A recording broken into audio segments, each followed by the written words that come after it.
Welcome to Khadija Talimwali YouTube channel. تصور کیجئے کہ ایک خاتون صبح سویرے اٹھ کر اپنی فیکٹری میں 500 کیکس اور پیسٹریز تیار کروا رہی ہیں اور اس کے ساتھ ساتھ انہیں گھر بھی دیکھنا ہے. بالکل.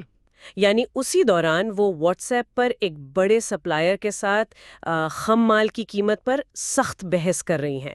پھر فون رکھ کر شاید اپنے روتے ہوئے بچے کو چپ کرواتی ہیں. صحیح. اور دوپہر ہونے سے پہلے ہی ایک بے ایمان ملازم کو نوکری سے نکالنے کا کڑا فیصلہ بھی نافذ کر دیتی ہیں.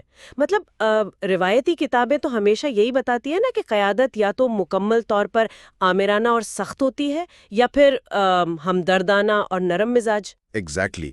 یعنی ایک وقت میں ایک ہی کردار. ہاں، لیکن جب ایک ہی دن میں اور بعض اوقات ایک ہی گھنٹے میں کسی کو یہ تمام کردار ایک ساتھ نبھانے پڑیں تو کیا ہوتا ہے؟ یہی وہ مقام ہے جہاں کتابی نظریات اور زمینی حقائق کا ڈائریکٹ ٹکراؤ ہوتا ہے.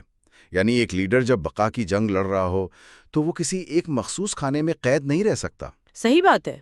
اسے حالات کے مطابق خود کو ڈھالنا پڑتا ہے اور اصل میں یہی اس پورے مطالعے کا سب سے دلچسپ پہلو ہے. ٹھیک ہے، تو آئیے اس کو تفصیل سے سمجھتے ہیں. آج کے اس ڈیپ ڈائیو میں ہم ایک انتہائی دلچسپ تحقیقی مقالے کی چھان بین کر رہے ہیں. اس کا عنوان ہے انڈونیشیا کی خواتین تاجروں کے قیدانہ انداز. ہاں، اور یہ اسپیسیفکلی بندو شہر پر فوکس کرتا ہے. جی بالکل. یہ تحقیق خاص طور پر IWAP یعنی انڈونیشین ویمن انٹرپرینیورز ایسوسی ایشن نام کی تنظیم کی ان خواتین پر مرکوز ہے جو باندو شہر میں فیشن اور کھانے پینے یعنی کیولینری کی صنعت سے وابستہ ہیں. اور اس کی اہمیت اس لیے زیادہ ہے کیونکہ انڈونیشیا میں مائکرو اور درمیانے درجے کے کاروباروں کا ایک بہت بڑا جال بچھا ہوا ہے. اور حیرت انگیز بات یہ ہے کہ ان میں سے لگ بھگ 7% کاروبار خواتین چلا رہی ہیں. مطلب یہ کوئی چھوٹی تعداد نہیں ہے. واقعی. اور اس تحقیق کی سب سے مضبوط بات پتہ کیا ہے؟ وہ یہ کہ یہ محض کچھ لوگوں کی رائے یا مفروضوں پر مبنی نہیں ہے. اچھا، تو اس کا کیا پیمانہ کیا تھا؟ محققین نے ان خواتین کے لیڈرشپ سٹائلز کو باقاعدہ سائنٹیفک بنیادوں پر ماپنے کے لیے LASI یعنی leader adaptability and style inventory کا پیمانہ استعمال کیا ہے. یعنی یہ پراپر ڈیٹا بیکڈ ہے. بالکل. یہ ٹول اس بات کی پیمائش کرتا ہے کہ ایک لیڈر کا بنیادی رویہ کیا ہے اور وہ بدلتے ہوئے حالات کے ساتھ کس حد تک لچک دکھا سکتا ہے. تو ہماری آج کی جو بھی گفتگو ہوگی وہ اس ٹھوس ڈیٹا کے گرد گھومے گی. زبردست. تو اس سے پہلے کہ ہم یہ جانیں کہ یہ خواتین اپنے ملازمین کے ساتھ کیسا سلوک کرتی ہیں، اس معاشی پس منظر کو سمجھنا ضروری ہے جس نے انہیں کاروبار میں آنے پر مجبور کیا. ہاں، کانٹیکسٹ کے بغیر اس کو سمجھنا مشکل ہے. ایگزیکٹلی. مقالے کے اعداد و شمار کے مطابق انڈونیشیا میں بے روزگاری ایک بہت بڑا چیلنج رہی ہے، لیکن یہ چیلنج مردوں اور عورتوں کے لیے یکساں نہیں ہے.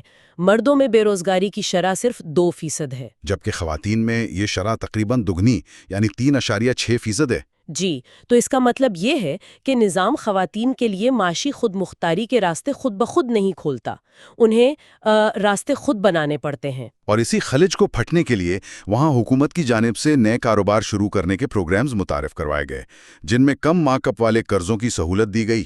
لیکن ہم جانتے ہیں کہ صرف پیسہ دے دینا تو کافی نہیں ہوتا نا؟ بالکل نہیں. کسی بھی عام خاتون کو ایک کاروباری شخصیت میں ڈھالنے کے لیے پراپر رہنمائی کی ضرورت ہوتی ہے. اور یہیں پر IWAP جیسی تنظیم کا کردار فیصلہ کن ثابت ہوتا ہے. صحیح. اور یہ کوئی چھوٹی تنظیم نہیں ہے. اس کی 30 صوبوں میں 256 شاخیں ہیں. اگر اس تنظیم کے کردار کی وضاحت کی جائے تو اسے ایک بہترین سٹارٹ اپ انکیوبیٹر سے تشبیہ دی جا سکتی ہے. ہاں، یہ بہت اچھی مثال ہے. یعنی یہ تنظیم ان روزمرہ کی ہیروز کو نہ صرف کاروبار چلانے کی ٹیکنیکل ٹریننگ دیتی ہے بلکہ انہیں فنڈنگ، ہنر اور نیٹ ورکنگ کے وہ وسائل بھی فراہم کرتی ہے جو اکیلے حاصل کرنا شاید ان کے لیے ناممکن ہوتا. صحیح. لیکن ایک سیکنڈ، یہاں ایک اور پہلو بھی ہے جو مجھے لگتا ہے سب سے اہم ہے. یہ وہ خواتین ہیں جو عملی طور پر ایک ہی وقت میں 2 مکمل جابز کر رہی ہیں. ایگزیکٹلی. The double burden. ہاں، ایک طرف کاروبار کی ذمہ داری ہے اور دوسری طرف گھر سنبھالنے اور بچوں کی پرورش کی روایتی ذمہ داری بھی انہی کے کندھوں پر ہے. اگر ہم اس کو بڑے تناظر میں دیکھیں تو یہ دوہرا کردار ہی اصل میں وہ سانچہ ہے جس میں ان کا قیدانہ انداز ڈھلتا ہے۔ وہ کیسے؟ دیکھیں، ایک عام مرد تاجر جب شام کو دکان یا فیکٹری بند کرتا ہے تو وہ کاروباری سوچ کو وہیں چھوڑ کر گھر آ سکتا ہے۔ یعنی اس کا شفٹ ختم ہو گیا؟ بالکل، لیکن ایک خاتون تاجر کا دماغ کبھی آف نہیں ہوتا۔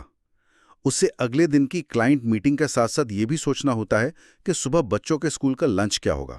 اف، واقعی یہ تو کانسٹنٹلی چلنے والی بات ہے۔ یہی دوہری ذمہ داری ان کے اندر وقت کو مینج کرنے اور بیک وقت کئی محاذوں پر لڑنے کی ایک ایسی صلاحیت پیدا کر دیتی ہے جو روایتی قیدانہ انداز کو یکسر بدل کر رکھ دیتی ہے۔ تو کیا واقعی وہ کتابی نظریات ان پر لاگو ہوتے ہیں؟ میرا مطلب ہے تحقیق میں ایگلی اور جانسن کے نظریات کا حوالہ دیا گیا ہے نا؟ جی ہاں، ایگلی اور جانسن کا ماڈل بہت مشہور ہے اس حوالے سے۔ ان کے مطابق روایتی طور پر مردانہ قائدانہ انداز کو ٹاسک اورینٹڈ سمجھا جاتا ہے، یعنی سخت، فیصلہ کن اور صرف کام مکمل کرنے سے غرض رکھنے والا۔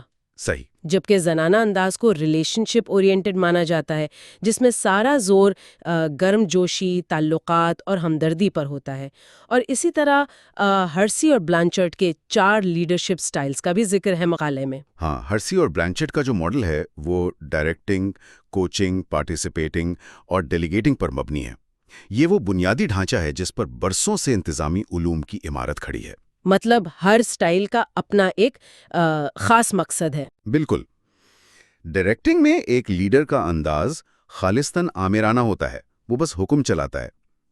کوچنگ میں وہ کام سکھاتا بھی ہے اور ملازم کی جذباتی مدد بھی کرتا ہے۔ صحیح۔ پھر پارٹیسپیٹنگ آتا ہے جس میں وہ دوسروں کو فیصلوں میں شامل کرتا ہے، اور آخر میں ڈیلیگیٹنگ جس میں وہ سارا کام اور اختیار دوسروں کے حوالے کر دیتا ہے۔ لیکن ایک منٹ، مجھے یہاں تھوڑا سا ڈاؤٹ ہو رہا ہے۔ کیا ہوا؟ کیا ایک انتہائی مسابقتی مارکیٹ میں جہاں پروفٹ مارجن پہلے ہی اتنا کم ہوتا ہے، صرف ان جمہوری اور نرم مزاجی والے اصولوں پر چل کر کاروبار بچایا جا سکتا ہے؟ یہ بہت اہم سوال اٹھایا ہے آپ نے۔ یعنی کیا محض میٹھی باتوں، مشوروں اور ہمدردی سے ایک پوری کمپنی چل سکتی ہے؟ میرا مطلب ہے کہ جب کوئی سپلائر دھوکہ دے دے یا خریدار پیسے نہ دیں تو یہ نرم کتابی اصول تو وہاں دم توڑ دیتے ہوں گے نا؟ یہاں آ کر بات واقعی حیران کن ہو جاتی ہے۔ محققین نے جب ان خواتین کا وہ LASI والا ڈیٹا دیکھا تو انہیں معلوم ہوا کہ یہ خواتین خالصتاً کسی ایک مخصوص خانے میں فٹ آتی ہی نہیں ہیں۔ اچھا، تو پھر وہ کہاں سٹینڈ کرتی ہیں؟ ان کا جو بنیادی انداز ہے وہ واقعی جمہوری اور کوچنگ پر مبنی ہے۔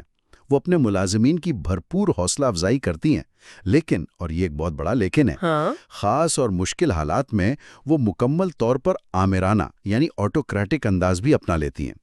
یعنی وہ فارم چینج کر لیتی ہیں ضرورت پڑنے پر؟ بالکل، وہ اس بات کا انتظار نہیں کرتی کہ حالات قابو سے باہر ہو جائیں۔ یہ ایک انتہائی لچکدار اور ہائبرڈ ماڈل ہے، اور یہی ان کی اصلی کامیابی کا راز ہے۔ یہ تو بڑی زبردست بات ہے۔ تو یہ جو ہائبرڈ ماڈل ہے، یہ فیکٹری کے فلور پر یا کچن میں عملی طور پر کیسا نظر آتا ہے؟ اگر ہم صرف کام کی تقسیم کو ہی لے لیں تو وہاں اس کی بہترین مثال ملتی ہے۔ ہاں، تحقیق میں بتایا گیا ہے کہ یہ خواتین اپنے ملازمین کے لیے ایک ڈبل جاب سسٹم استعمال کرتی ہیں۔ جی بالکل، ڈبل جاب سسٹم۔ اس کا مطلب یہ ہے کہ ہر ملازم کی بھرتی تو کسی ایک مخصوص کام کے لیے ہوتی ہے، لیکن اسے صرف اسی ایک کام تک محدود نہیں رکھا جاتا، اسے جان بوجھ کر ایک سے زیادہ کاموں کی ٹریننگ دی جاتی ہے۔ اور اس کے پیچھے ایک بہت بڑی معاشی مجبوری اور اسٹریٹجک آر فرمائیں۔ وہ کیسے؟ چونکہ یہ مائکرو اور چھوٹے کاروبار ہے، اس لیے ان کے پاس اتنی مالی گنجائش نہیں ہوتی کہ وہ ہر کام کے لیے بیک اپ سٹاف بٹھا کر رکھیں۔ ہاں، ریسورسز لمیٹڈ ہوتے ہیں۔ ایگزیکٹلی۔ اگر کوئی ایک اہم ملازم بیمار ہو کر چھٹی کر لے تو پورا پروڈکشن کا عمل رک سکتا ہے، جس سے کلائنٹ کا آرڈر منسوخ ہونے کا خطرہ ہوتا ہے۔ اس لیے کراس ٹریننگ ان کے لیے ایک آپشن نہیں بلکہ لائف لائن ہے۔ یہ تو بالکل ایک فٹ بال ٹیم کے متبادل نظام کی طرح لگ رہا ہے۔ فٹ بال ٹیم کیسے؟ یعنی جہاں ہر کھلاڑی کی ایک مخصوص پوزیشن تو ہوتی ہے، لیکن اگر کسی میچ کے دوران کوئی اہم ڈیفینڈر زخمی ہو کے گراؤنڈ سے باہر چلا جائے تو اسی ٹیم کے اسٹرائکر کو بھی دفاع کرنا آنا چاہیے۔ زبردست انالوجی ہے یہ۔ وہ اس وقت یہ کہہ کر پیچھے نہیں ہٹ سکتا کہ دفاع کرنا میرا کام نہیں ہے۔ کاروبار میں بھی یہی چیز وقت کی بچت اور کوالٹی کنٹرول کو یقینی بناتی ہے۔ صحیح کہا۔ اور اگر آپ ان کے ہدایت دینے کے طریقے کو دیکھیں تو اس میں بھی یہی لچک نظر آتی ہے۔ ہدایت دینے کے طریقے میں؟ ہاں، جب کوئی نیا ملازم بھرتی ہوتا ہے تو یہ لیڈرز اسے براہ راست اور انتہائی تفصیلی ہدایت دیتی ہیں، اسے کام سکھانے کے لیے اس کے ساتھ کھڑی ہوتی ہیں۔ جو کہ وہ کوچنگ لیڈرشپ سٹائل کی بہترین مثال ہے۔ بالکل، لیکن جیسے ہی ملازم کام سیکھ جاتا ہے، ہدایت کا طریقہ بالواسطہ یعنی انڈائریکٹ ہو جاتا ہے۔ پھر یہ leaders what's app, line app یا میموز کے ذریعے کام چلاتی ہیں۔ اچھا، یہاں ایک سوال پیدا ہوتا ہے میرے ذہن میں۔ جی پوچھیے۔ واٹس ایپ پر ہدایت دینے کی ضرورت ہی کیا ہے؟ کیا دفتر یا فیکٹری میں آمنے سامنے بیٹھ کر کام کروانا زیادہ مؤثر نہیں ہوتا؟ مطلب کیا دور سے مینج کرنے سے کوالٹی پر اثر نہیں پڑتا؟ بظاہر لگتا ہے، لیکن یہ صرف پیغام رسانی کا معاملہ نہیں ہے، بلکہ یہ ان کے وقت کے دفاع کا ایک بہت اہم طریقہ ہے۔ وقت کا دفاع؟ ہاں، جیسا کہ ہم نے شروع میں ذکر کیا تھا کہ ان خواتین پر گھر کی ذمہ داری بھی ہے۔ واٹس ایپ کا استعمال دراصل ان کے لیے ایک باؤنڈری سیٹنگ میکنزم کا کام کرتا ہے۔ یعنی وہ اپنے دو کرداروں کے درمیان ایک لائن ڈرا کر رہی ہیں؟ ایگزیکٹلی، وہ اپنا وقت دوبارہ حاصل کرتی ہیں تاکہ اپنی دوسری ذمہ داریاں یعنی گھر اور بچوں کو بھی پورا وقت دے سکے۔ صحیح، اور ان کی غیر موجودگی میں پھر کام کون دیکھتا ہے؟ ان کے تربیت یافتہ اسسٹنٹس، جو اس بات کو ظاہر کرتا ہے کہ ان کی انتظامی صلاحیت کتنی شاندار ہے۔ وہ جانتی ہیں کہ ہر وقت سر پر سوار رہنے یعنی مائکرو مینجمنٹ کرنے کے بجائے کام ڈیلیگیٹ کرنے سے ہی کاروبار بڑا ہو سکتا ہے۔ یہ پوائنٹ تو بہت سالڈ ہے، لیکن اگر وہ ہر وقت موجود نہیں ہوتی اور زیادہ تر میسیجز کے ذریعے ہدایت دیتی ہیں تو وہ کام کا معیار اور ملازمین کے حوصلے کو مینٹین کیسے رکھتی ہیں؟ یہاں ان کا وہ ریلیشن شپ اورینٹڈ پہلو سامنے آتا ہے۔ ہاں، مقالے میں بتایا گیا ہے کہ یہ لیڈرز اپنے ملازمین کے ساتھ ایک رسمی دفتری تعلق کے بجائے ایک خاندانی یعنی فیملی جیسا تعلق قائم کرتی ہیں۔ بالکل، اور یہ دکھاوا نہیں ہوتا، خاص طور پر دوسری خواتین ملازمین کے ساتھ ان کا رویہ بہت ہمدردانہ ہوتا ہے۔ کیوں؟ کیونکہ وہ جانتی ہیں کہ وہ خواتین بھی اپنے گھر کا کتنا بڑا بوجھ اٹھا کر دفتر آتی ہیں، ان کا درد سمجھتی ہیں وہ۔ صحیح بات ہے، اور یہ ہمدردی محض میٹھی باتوں تک محدود نہیں رہتی، یہ ان کے غلطیوں سے نمٹنے کے طریقے میں پریکٹیکلی نظر آتی ہے۔ مطلب اگر کوئی ملازم غلطی کر دے تو اسے سیدھا نوکری سے نہیں نکالا جاتا؟ بالکل نہیں، اسے سمجھایا جاتا ہے۔ ہاں، اس کی ایک بہت زبردست مثال مقالے میں دی گئی ہے جو مجھے بہت پسند آئی۔ وہ بیکری والی؟ ہاں وہی، اگر بیکری میں کسی ملازم سے کوئی پروڈکٹ خراب ہو جائے، مثلاً روٹی یا کیک صحیح نہ بنے یا جل جائے تھوڑا، تو عام طور پر کیا ہوتا؟ باس چلاتا اور اسے کوڑے دان میں پھینک دیتا۔ یا پھر ملازم کی تنخواہ کاٹ لی جاتی۔ لیکن یہ خواتین ایسا نہیں کرتی، وہ اسے کچرے میں پھینکنے کے بجائے بریڈ کرمز میں تبدیل کروا دیتی ہیں۔ واقعی، یعنی نقصان کو بھی کسی نہ کسی طرح فائدے میں بدلنے کی کوشش کی جاتی ہے۔ یہ ایک بہت ہی مثبت اپروچ ہے۔ لیکن اس سے ملازم پر کیا اثر پڑتا ہے؟ اس طرح کے اقدامات سے ملازمین کے اندر ایک سائیکولوجیکل سیفٹی یعنی نفسیاتی تحفظ پیدا ہوتا ہے کہ میری غلطی پر مجھے ذلیل نہیں کیا جائے گا۔ ایگزیکٹلی، ملازم کو معلوم ہوتا ہے کہ اگر اس سے غیر ارادی طور پر کوئی غلطی ہو گئی ہے تو اس کا باس اسے فوراً سڑک پر نہیں پھینک دے گا۔ اور یہی چیز ان کے اندر کمپنی سے وفاداری پیدا کرتی ہے، جو کہ چھوٹے کاروباروں کے لیے تو ایک انمول اثاثہ ہے۔ بالکل صحیح۔ اچھا، ایک منٹ، مجھے یہاں ایک سنجیدہ اختلاف ہے اس بات سے۔ بولیے، کیا الجھن ہے؟ کیا ملازمین کو اس طرح خاندان کا درجہ دینے سے دفتر کا جو ڈسپلن ہے وہ مکمل طور پر تباہ نہیں ہو جاتا؟ یہ ایک نیچرل خدشہ ہے۔ یعنی انسان کی فطرت ہے کہ وہ جہاں زیادہ نرمی دیکھتا ہے وہاں لاپرواہ ہو جاتا ہے۔ اگر کوئی لیڈر ماں جیسا سلوک کرنے لگے تو کیا لوگ کام میں سستی نہیں دکھائیں گے؟ آخر ایک کاروبار کو منافع کمانا ہوتا ہے، وہ کوئی خیراتی ادارہ یا پریوار تو نہیں ہے نا؟ یہ بات آپ کا انتہائی جائز اور اہم سوال ہے، اور دراصل یہی وہ مقام ہے جہاں ان خواتین کا ہائبرڈ لیڈرشپ ماڈل پوری طاقت سے ابھر کر سامنے آتا ہے۔ اچھا، وہ کیسے کنٹرول کرتی ہیں اس کو؟ دیکھیں، نرمی اور ہمدردی کا مطلب قطعی طور پر کمزوری نہیں ہوتا۔ مقالے کے نتائج یہاں ایک بہت واضح لکیر کھینچتے ہیں۔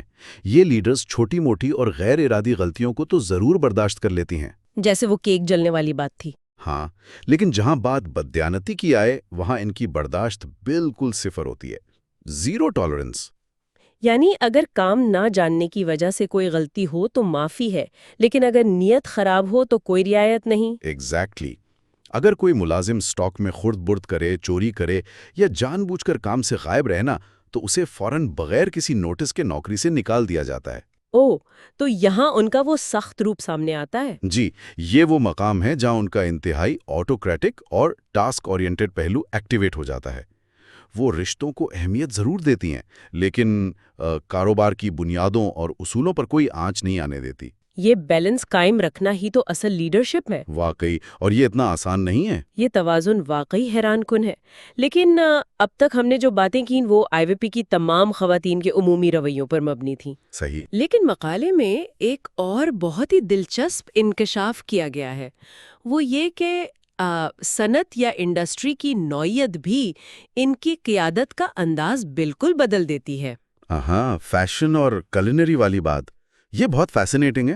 ہاں، مطلب فیشن کے کاروبار اور کھانے پینے کے کاروبار میں ان کا کام کرنے کا طریقہ ایک دوسرے سے بالکل مختلف ہے۔ جی، انڈسٹری تبدیل ہونے سے ان کی ترجیحات آٹومیٹکلی بدل جاتی ہیں۔ تو کھانے پینے والے بزنس میں ان کا کیا سٹائل ہوتا ہے؟ کھانے پینے یعنی کلینری کے کاروبار میں خواتین لیڈرز پیداواری عمل میں بہت گہرائی تک شامل رہتی ہیں۔ آپ اسے مائکرو مینجمنٹ کی ایک شکل بھی کہہ سکتی ہیں۔ یعنی ہر چیز پر خود نظر رکھنا۔ بالکل، وجہ صاف ظاہر ہے کہ کھانے کی انڈسٹری میں ذائقہ، حفظان صحت اور پریزنٹیشن پر کوئی سمجھوتا نہیں کیا جا سکتا۔ ہاں، وہاں تو ذرا سا نمک زیادہ ہو جائے یا کوئی چیز حفظان صحت کے اصولوں کے خلاف پک جائے تو پورا بیچ ضائع ہو جاتا ہے۔ اور گاہک ہمیشہ کے لیے ٹوٹ سکتا ہے۔ اس لیے کلینری لیڈرز کچن کے ہر عمل پر کڑی نظر رکھتی ہیں۔ صحیح۔ لیکن دوسری طرف فیشن انڈسٹری کا طریقہ کار اس سے بالکل الٹ ہے۔ واقعی، وہاں ان کا سٹائل ٹوٹلی بدل جاتا ہے۔ فیشن میں یہ لیڈرز پیداواری کام یعنی سلائی، کڑھائی اور کٹنگ پوری طرح اپنے ملازمین پر چھوڑ دیتی ہیں۔ وہ اپنے کاریگروں اور درزیوں کی مہارت پر مکمل اعتماد کرتی ہیں۔ کیونکہ وہاں ٹیکنیکل سکل زیادہ کاؤنٹ ہوتی ہے۔ بالکل۔ اس کے بجائے فیشن کی یہ لیڈرز اپنی تمام تر توانائیاں مارکیٹنگ اور نیٹ ورکنگ پر لگاتی ہیں۔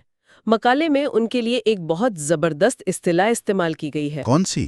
کہ وہ خود کو ایک واکنگ مینیکن یعنی چلتی پھرتی مینیکن کے طور پر پیش کرتی ہیں۔ کیا بات ہے!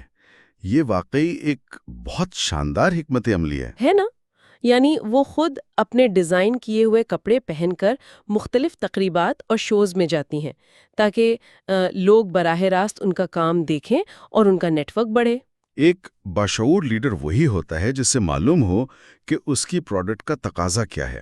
کھانے کے کاروبار میں کوالٹی کنٹرول کچن کے اندر ہوتا ہے، جبکہ فیشن کے کاروبار کی اصل جان اس کی مارکیٹنگ اور برانڈنگ میں ہے۔ یہ تو بالکل ایسا ہی ہے جیسے ایک ماسٹر شیف جسے کچن میں بننے والی ہر چٹنی اور ہر سوپ کو خود چکھنا پڑتا ہے تاکہ ذائقے کا سٹینڈرڈ برقرار رہے۔ صحیح بات ہے۔ اور دوسری طرف ایک آرٹ گیلری کا مالک ہے جو خود بیٹھ کر پینٹنگ نہیں کرتا، بلکہ اس کا اصل کام بہترین فنکاروں کو تلاش کرنا، ان کی نمائش کرنا اور خریداروں کو متوجہ کرنا ہوتا ہے۔ یہ تشبیہ بالکل پرفیکٹ ہے اس سچویشن کے لیے۔ دونوں اپنی جگہ لیڈرز ہیں، دونوں انتہائی کامیاب ہیں، لیکن دونوں کا انداز ان کے کام کی نوعیت کے حساب سے ایک دوسرے کی ضد ہے۔ اور یہی وہ ایڈیپٹیبلٹی یعنی حالات کے مطابق ڈھلنے کی صلاحیت ہے جسے وہ لاسی کا پیمانہ ناپتا ہے۔ ایگزیکٹلی۔ اب ایک اور انتہائی اہم مرحلے کی طرف آتے ہیں۔ جی، جب کاروبار میں کوئی بڑا مسئلہ آ جائے، کوئی بحران پیدا ہو جائے یا کوئی بہت بڑا فیصلہ کرنا ہو تو یہ لیڈرز آخری فیصلہ کیسے کرتی ہیں؟ ہاں، یہ بہت انٹرسٹنگ پوائنٹ ہے۔ مقالے کے مطابق جب بات کسی نئی پروڈکٹ کو متعارف کروانے کی ہو یا کاروبار میں کوئی نیا آئیڈیا لانا ہو تو وہ بہت جمہوری اور شراکتی انداز اپناتی ہیں۔ یعنی پارٹیسپیٹنگ سٹائل۔ ہاں، وہ ملازمین کے ساتھ بیٹھ کر مشورہ کرتی ہیں اور اس مشورے کے لیے وہ کوئی سخت دفتری میٹنگ روم استعمال نہیں کرتی بلکہ ایک بالکل غیر رسمی ماحول بناتی ہیں۔ اچھا، انفارمل سیٹنگ میں؟ جی، مقالے میں خاص طور پر ذکر ہے کہ وہ اس دوران مقامی زبان اور لہجے کا استعمال کرتی ہیں تاکہ ملازمین کو باس اور ماتحت والا فرق محسوس نہ ہو۔ یہ بہت کلیور ہے۔ اس سے ملازمین کھل کر بغیر کسی ہچکچاہٹ کے اپنے آئیڈیاز پیش کر سکتے ہیں۔ بالکل، لیکن کہانی کا دوسرا رخ بھی ہے۔ وہ کیا؟ جب کوئی بہت ہی سخت یا تلخ فیصلہ کرنا ہو، جیسے کمپنی کی کوئی بڑی پالیسی بنانا، تنخواہوں کے معاملات طے کرنا، یا سب سے بڑھ کر کسی ملازم کو نوکری سے نکالنا ہو، تو پتہ ہے وہ کیا کرتی ہیں؟ کیا کرتی ہیں؟ یہ خواتین اکثر اپنے شوہروں سے مشورہ کرتی ہیں۔ ہسبینڈ کو انوالو کرتی ہیں۔ ہاں، یہاں شوہر کاروبار کا قانونی مالک نہیں ہوتا، بلکہ ایک ان آفیشل پارٹنر یا غیر سرکاری پارٹنر کا کردار ادا کرتا ہے۔ اچھا، ایک منٹ، یہاں مجھے اب کچھ الجھن ہو رہی ہے۔ کیا الجھن؟ ہم شروع سے ان خواتین کی خود مختاری، ان کی طاقت اور فیصلہ کرنے کی صلاحیت کی تعریف کر رہے ہیں۔ ہاں، بالکل کر رہے ہیں۔ اگر وہ اتنی ہی مضبوط لیڈر ہیں کہ چوری کرنے والے کو فوراً نکال دیتی ہیں، تو پھر اہم فیصلوں کے لیے اچانک شوہر کی ضرورت کیوں پڑ جاتی ہے؟ صحیح سوال ہے۔ کیا یہ اس بات کا ثبوت نہیں کہ وہ الٹیمیٹ فیصلے اکیلے نہیں کر سکتی؟ انہیں مرد کے سہارے کی ضرورت ہے۔ بظاہر دیکھنے میں تو بالکل ایسا ہی لگتا ہے، لیکن اگر اس کی نفسیاتی گہرائی میں جائیں تو یہ ان کی سب سے بڑی اور حیران کن حکمت عملی ہے۔ حکمت عملی؟